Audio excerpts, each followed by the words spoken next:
Gabe, welcome back. It's been a pretty quick turnaround for you. I guess was that a goal for you to get a quick turnaround, or is it just kind of the way the schedule worked out? I mean, I love to fight, man. I usually stay pretty active. I wasn't able to do that with my first and second year in the UFC, but I mean, that's what I used to do all the time. And the only thing that stops me from being active is injuries. I've been able to stay away from those. And yeah, I mean, now, as long as I'm not hurt, I'm going to be in here.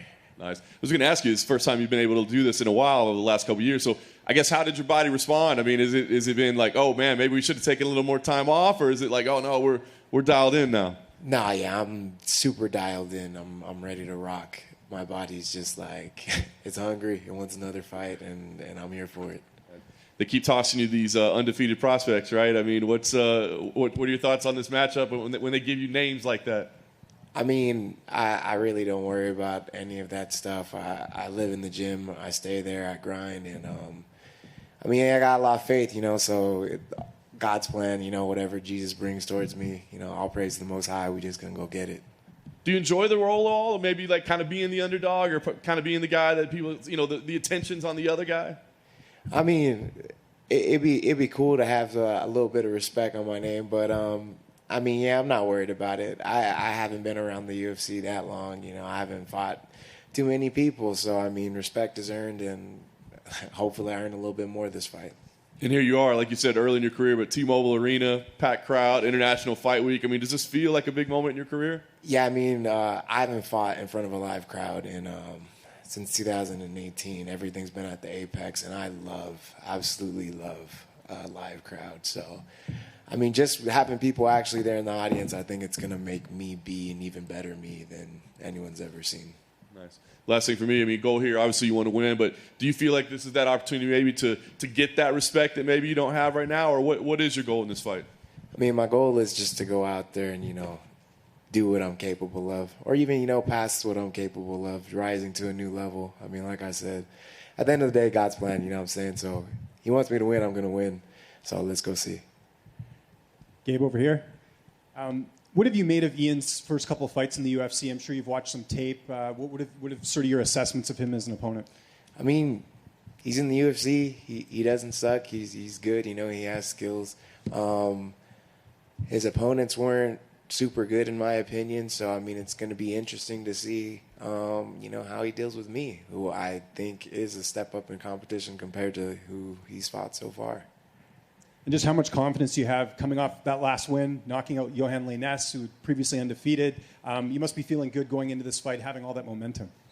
Yeah, I mean, like I mentioned before, God's plan, it's not even about momentum. At the end of the day, I got a bunch of faith, and, like David versus Goliath, I'm not scared or worried about anybody. God's got my back, so I'm in there. And just last one for me, at the top of your division, we have that welterweight title fight between Kamaru Usman and Leon Edwards, their rematch. I'm just curious how you think that fight plays out.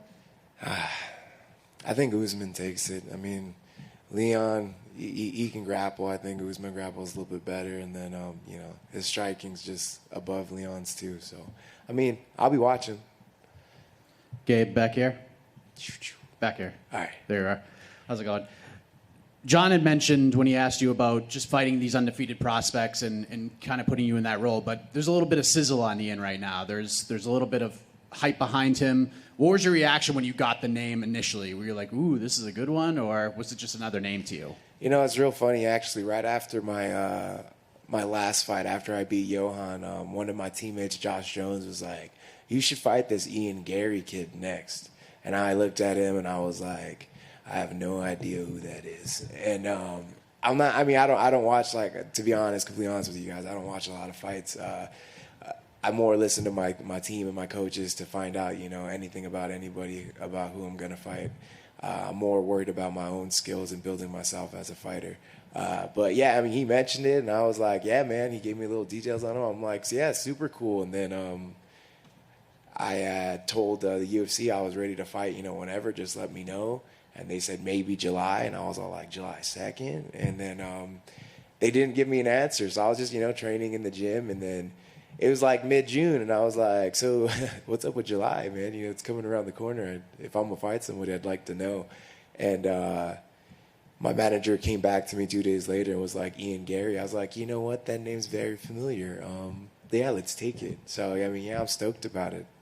Why don't you watch a lot of fights? I'm curious. Do you have to separate yourself from it a little bit? No, I mean, I don't have a lot of free time. I literally just live in the gym. So when it'd be like, you know, you get out of work and then you go back to work, you know, just a little bit of separation.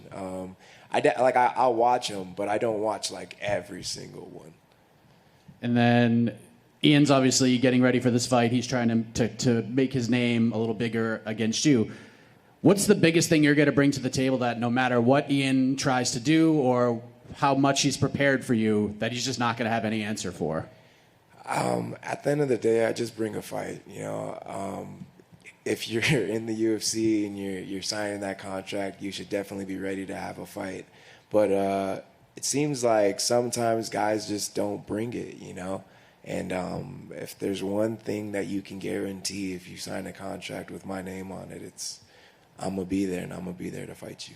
And then last thing, I just saw on social media this morning that you got your brown belt. Just wanted to know how much that means to you at this point in your career. I mean, yeah, that was great. He almost gave it to me like last year. He was like, I was this close to giving it to you. And I was just like, thanks, coach, thanks. But I mean, yeah, you know, it had me thinking. I was like, you know what, maybe I should go get a submission or something, because on my record, I got like 6 rear naked chokes, and I was just like, maybe it's time to stop knocking out people and just, you know, bring back the subs. But I mean, you know, whatever he gives me, he'll give me, and I'll take it. Just to the back here, you mentioned there, just to your left here, you mentioned there about the subs. How do you see this fight with Ian Gary going down? I'm going to go out there. I'm going to fight Ian Gary. I'm going to, you know, just bring it. And I don't see it going the distance because, I mean, he likes to stand and bang too. So I really think he's probably just going to shoot on me because I feel like it hurts when you get punched by me a couple times. And then from there, I don't know. Either I'm going to sprawl and we're going to continue to bang, or, you know, sprawl and circle to his back. But, I mean, it's not going the distance. Sub or TKO or KO. And how do you think you compare to the level of competition that he's had in the past? Yeah, I think I'm definitely a step up compared to the guys that he won. I mean, I wasn't even really paying attention, but someone else brought it up to me. And again, this is MMA math, so I mean, hold it with a grain of salt. But the guys that I've fought, you know, if you include the Contender Series as like UFC caliber fights, their combined record is 13-1, and his opponent's combined record are like 1-6. So I just fight guys that are better. So I mean, we'll see. Hey, Gabe, back here.